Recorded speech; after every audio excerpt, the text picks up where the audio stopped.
Brazil में इन दिनों लोग एक जानलेवा रोमांचक खेल खेल रहे हैं। ये खेल है दो इमारतों के बीच रस्सी पर चलने का।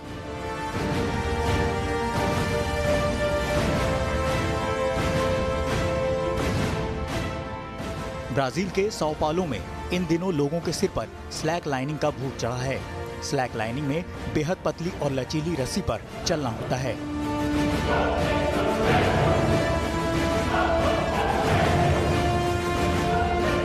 साओ पाउलो की ऐसी पुरानी इमारतें जो खाली पड़ी हैं, उसकी ऊंची मंजिल से रस्सियों को बांधकर ये लोग स्लैक लाइनिंग कर रहे हैं।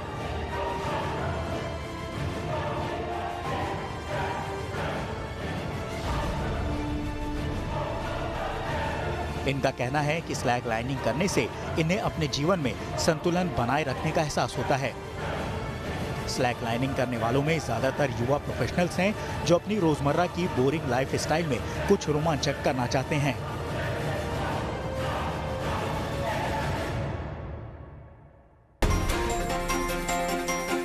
घर के सामने एक कार खड़ी है। सड़क पर सन्नाटा है। तभी अंधेरे को चीरती एक कार तेजी से आगे बढ़ी और अचानक घर के बाहर खड़ी कार को टक्कर मार दी। पहली नजर में कोई भी इसे हादसा समझेगा, लेकिन आगे की तस्वीरें देखने के बाद माजरा साफ हो गया। कार अचानक पीछे हुई और कार में एक बार फिर टक्कर मारी। तभी पास के मकान से एक शख्स कार की तरफ बढ़ा। उसे लगा कोई हादसा हुआ, लेकिन तभी कार एक बार फिर बैक हुई और तेजी से कार में टक्कर मार दी। ये देख कार के पास जा रहा शख्स दूर भाग गया। अब तक कार सवार महिला 4 बार कार को टक्कर मार चुकी थी। अचानक कार के डेंजर अलार्म की आवाज सुनकर कार मालिक घर से बाहर निकला। गेट खोलकर जैसे ही वो कार महिला सवार से कुछ कहता, महिला एक बार फिर कार को टक्कर मारती है। कार मालिक को कुछ समझ नहीं आया और इस महिला से बचने के लिए वो घर के भीतर चला गया, लेकिन महिला कार सवार नहीं रुकी और कार को टक्कर मारती रही। तभी कार दीवार से सट गई। एक और सीसीटीवी कैमरे में कार सवार महिला कार को पीछे से टक्कर मारती नजर आई और थोड़ी देर बाद कार लेकर वहां से निकल गई। बताया जा रहा है कि महिला ने 2 और कारों को टक्कर मारी। रात के अंधेरे में महिला ने शराब के नशे में न सिर्फ कार से उत्पात मचाया, बल्कि दिन में जब पुलिस और स्थानीय लोग महिला के घर पहुंचे तो उसने पुलिस वालों के साथ भी बदसलूकी की। फिलहाल पुलिस आरोपी महिला को हिरासत में लेकर मामले की पड़ताल में जुटी है। 2 पड़ोसियों के बीच मामूली कहासुनी ने हिंसक रूप अख्तियार कर लिया। सीसीटीवी फुटेज में आप देख सकते हैं कि एक लड़की एक युवक को जबरन घर से बाहर लेकर निकलती है। हाथ में चाकू लेकर लहराता ये युवक घर के अंदर खड़े लोगों को धमकाता है और फिर उसके बाद हंगामा और बढ़ जाता है। तस्वीरों में आप देख सकते हैं कि कैसे सरेआम दोनों गुटों के लोग एक दूसरे पर लाठी डंडों से हमला कर रहे हैं। इतना ही नहीं, झगड़े के बीच चाकूबाजी भी हुई। 2 गुटों के बीच हुए झगड़े की यह तस्वीर मध्य प्रदेश के उज्जैन के किशनपुर इलाके की है, जहां मामूली कहासुनी हिंसा में बदल गई। तस्वीरों में आप कुछ महिलाओं और एक बच्चे को भी देख सकते हैं। 2 गुटों के बीच हुए इस झगड़े में 6 लोग चाकू लगने से गंभीर रूप से घायल हो गए। फिलहाल इस मामले में माधवनगर थाना पुलिस ने केस दर्ज कर लिया है। पुलिस अब सीसीटीवी की मदद से आरोपियों की धरपकड़ करने में जुटी है। रेलवे प्रोटेक्शन फोर्स यानी आरपीएफ ने मुंबई में एक ऐसे गिरोह को दबोचा है जो मुंबई से आने जाने वाली ट्रेनों के पार्सल वैगन को निशाना बनाता था। पार्सल वैगन लूटने वाले गिरोह के सदस्य चलती ट्रेन से लूट की वारदात को अंजाम देते थे।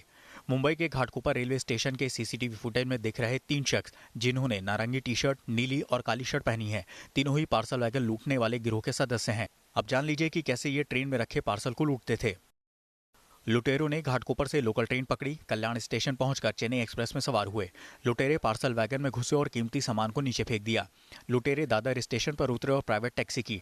टैक्सी में ट्रेन से फेंका पार्सल रखा और फरार हो गए। पर यही इन तीनों लुटेरों से एक गलती हो गई। इनकी शक्ल दादर स्टेशन के सीसीटीवी कैमरे में रिकॉर्ड हो गई, जिसके आधार पर आरपीएफ ने इन्हें गिरफ्तार किया। गिरोह के 5 सदस्य अभी आरपीएफ की गिरफ्त में है।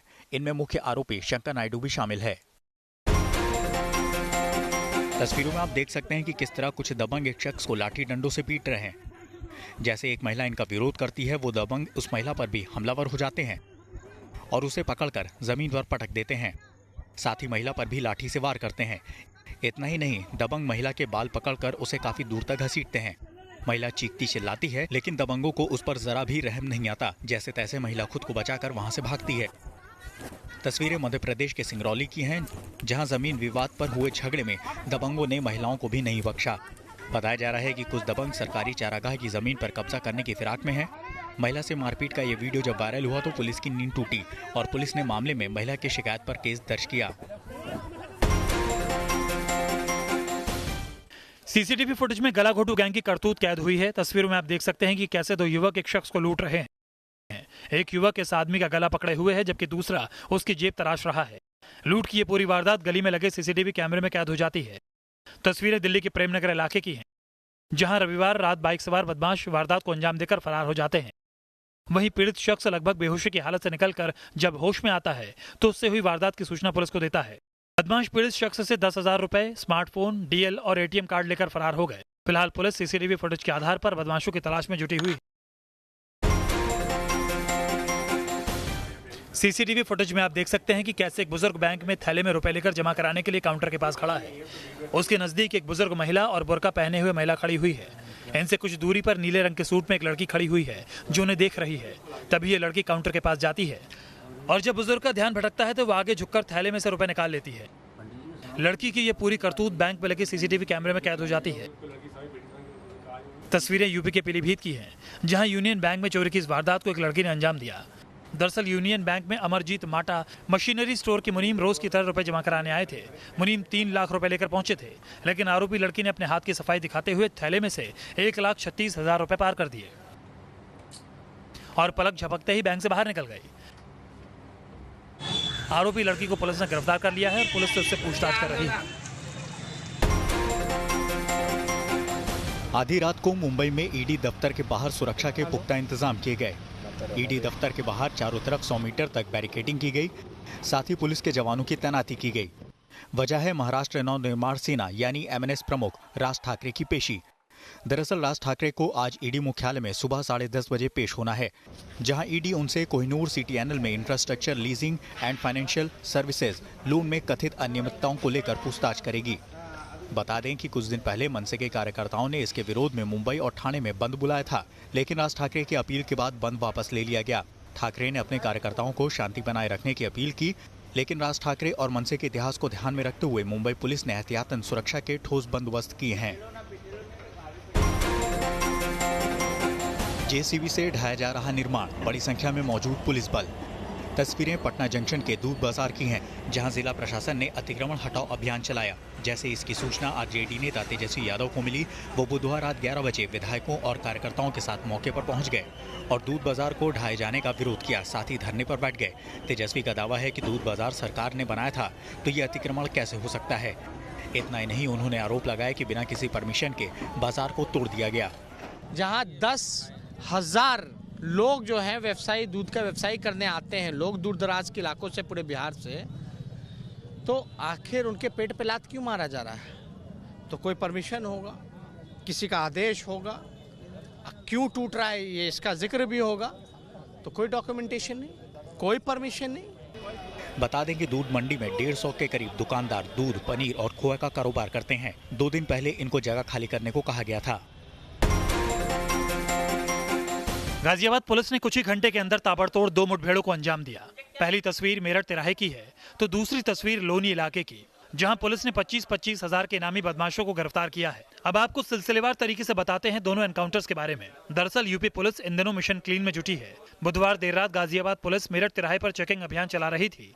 इस दौरान विजयनगर फ्लाईओवर के पास पुलिस ने एक संदिग्ध को रोकने का इशारा किया तो बदमाश ने पुलिस टीम पर फायरिंग कर दी। जवाबी कार्रवाई में पुलिस की गोली बदमाश के पैर में जा लगी, जिसके बाद पुलिस ने उसे गिरफ्तार कर लिया। वहीं दूसरे मुठभेड़ में लोनी इलाके में हुई, जहां टीला मोड़ पर एक बदमाश पुलिस पर फायरिंग कर भाग गया, जिसमें एक सिपाही घायल हो गया। जिसके बाद पुलिस ने बदमाश की घेराबंदी की और बिजली घर के पास जवाबी कार्रवाई में बदमाश के पैर में गोली लगी। पकड़े गए बदमाश की पहचान आमिर के रूप में हुई है। प्रधानमंत्री नरेंद्र मोदी 23 अगस्त को संयुक्त अरब अमीरात पहुंचने वाले हैं, जहां उन्हें सर्वोच्च नागरिक सम्मान ऑर्डर ऑफ जायद से सम्मानित किया जाएगा। इसी साल अप्रैल में यूएई ने मोदी को यह सम्मान देने का ऐलान किया था। मोदी की यूएई की यात्रा के दौरान दोनों देशों के बीच ऊर्जा सुरक्षा, कारोबार, आतंकवाद से निपटने और अंतरिक्ष क्षेत्र में सहयोग को बढ़ावा देने पर व्यापक चर्चा होगी। यूएई के बाद प्रधानमंत्री मोदी बहरीन की यात्रा पर जाएंगे, जहां वो राजकुमार शेख खलीफा बिन सलमान अल खलीफा के साथ अंतर्राष्ट्रीय मुद्दों और द्विपक्षीय कारोबार को विस्तार देने पर चर्चा करेंगे। इस यात्रा के दौरान प्रधानमंत्री मनामा में श्रीनाथ जी मंदिर का जीर्णोद्धार की शुरुआत करेंगे। इसके साथ ही बहरीन के साथ द्विपक्षीय कारोबार में तेजी लाने पर भी चर्चा की जाएगी। दोनों देशों के बीच फिलहाल 9,300 करोड़ रुपए का कारोबार हुआ था। भारत इस साल द्विपक्षीय कारोबार को बढ़ाकर 15,000 करोड़ तक पहुंचाना चाहता है। बिहार के पूर्व मुख्यमंत्री जगन्नाथ मिश्र का अंतिम संस्कार होना था। मौके पर सीएम नीतीश कुमार और डिप्टी सीएम सुशील मोदी भी मौजूद थे। इसके साथ ही बिहार के बड़े नेताओं की मौजूदगी भी थी। पर इस मौके पर कुछ ऐसा हुआ जिसने बिहार पुलिस की किरकिरी करा दी। पूर्व सीएम को आखिरी सलामी देने के लिए बिहार पुलिस के जवानों ने जैसे ही अपनी राइफल के ट्रिगर दबाए, मामला फुस हो गया। एक भी राइफल से गोली नहीं दगी। पुलिस अधिकारी भी हैरान रह गए कि आखिर हुआ क्या। पूछ भी लिया, गोली भरे हैं। इसके बाद सिपाहियों को बंदूक नीचे करने के निर्देश दिए गए और फिर साहब ने बंदूक से गोली निकलवाकर चेक भी किया। बिहार पुलिस और उनकी गोलियों की ऐसी दशा देखकर नेताओं ने इसे पूर्व मुख्यमंत्री की बेइज्जती बताया और जांच के साथ ही कड़ी कार्रवाई की मांग की। पंजाब के 300 गांव सतलुज नदी में आई बाढ़ से बुरी तरह प्रभावित हैं। बाढ़ से सबसे ज्यादा परेशानी रोपड़, जालंधर और फिरोजपुर में बताई जा रही है, जहां सड़कें पूरी तरह से बाढ़ में डूब चुकी हैं।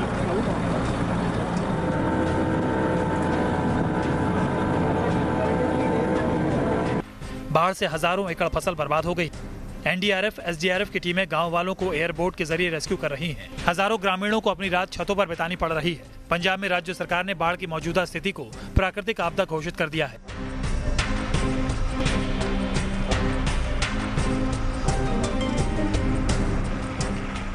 इसके साथ ही सेना भी पंजाब के बाढ़ प्रभावित इलाकों में राहत और खाद्य सामग्री पहुंचा रही है। पंजाब के साथ ही हरियाणा में भी बाढ़ ने भारी नुकसान किया है।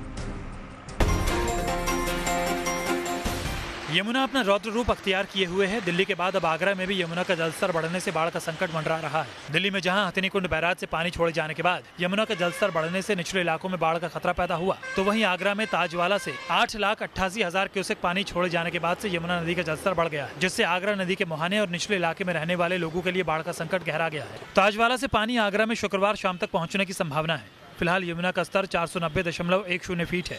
पानी बढ़ने के बाद यमुना के किनारे बसे 15 से 20 गांव प्रभावित होने की संभावना है। सिंचाई विभाग और प्रशासन इस पर निगरानी रखे हुए है। बाढ़ चौकियां स्थापित की जा चुकी हैं। मेज पर रखी एक पिस्टल, 6 जिंदा कारतूस, पुराने 1000 और 500 रुपए के नोटों की 115 गड्डियां। इसके साथ ही गाड़ी की फर्जी नंबर प्लेट भी टेबल पर रखी नजर आ रही है। ये सब कुछ बरामद किया वाइजैक पुलिस ने। वाइजैक पुलिस ने मुखबिर से सूचना मिलने के बाद एक गिरोह को दबोचा, जो बंद किए जा चुके 1000 और 500 रुपए के नोटों को बदलकर उनकी जगह नए नोट का धंधा चला रहा था। पुलिस ने गिरोह के पास से कुल 1,97,00,000 रुपए की नकदी बरामद की है। निराकार को आकार देते ये कोई मूर्तिकार नहीं है, बल्कि यह इंदौर जेल के कैदी जो भगवान गणेश की मूर्ति बना रहे हैं। तस्वीरों में आप देख सकते हैं कि कैसे कैदी विघ्नहर्ता की मूर्ति को आकार देने में जुटे हैं। मिट्टी से बनाए जाने के कारण ये गणेश प्रतिमाएं पूरी तरह से इको फ्रेंडली हैं। साथ ही इनमें इस्तेमाल किए जाने वाले रंग भी पूरी तरह से इको फ्रेंडली बताए जा रहे हैं। जेल प्रबंधन के मुताबिक ऐसी एक्टिविटीज न सिर्फ कैदियों की मनोदशा में बदलाव लाता है, बल्कि उन्हें सकारात्मक दिशा भी दिखाई जा सकती है।